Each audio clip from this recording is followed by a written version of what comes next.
Era che c'è una signora che rifà il bagno nuovo e va su un magazzino di sanitari e dice mi servirebbe un bidet, un water. Sì signora, dice che abbiamo dei prodotti nuovi appena venuti fuori, che abbiamo un bidet che sia a fine del mondo. Ah sì, è che ha 5 mansioni signora. 5 mansioni, sì.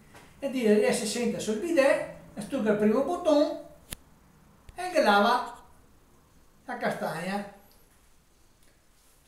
Però dopo dice struga il secondo bidet, sì, struga il secondo bottone e dice e riasciuga. Però dopo dice struga il terzo bottone e che pettina. Struga il quarto bottone e il profuma. Però beh, io l'ho detto. E dice Però cazzo. però vedo, cazzo, che dice signore il quinto bottone.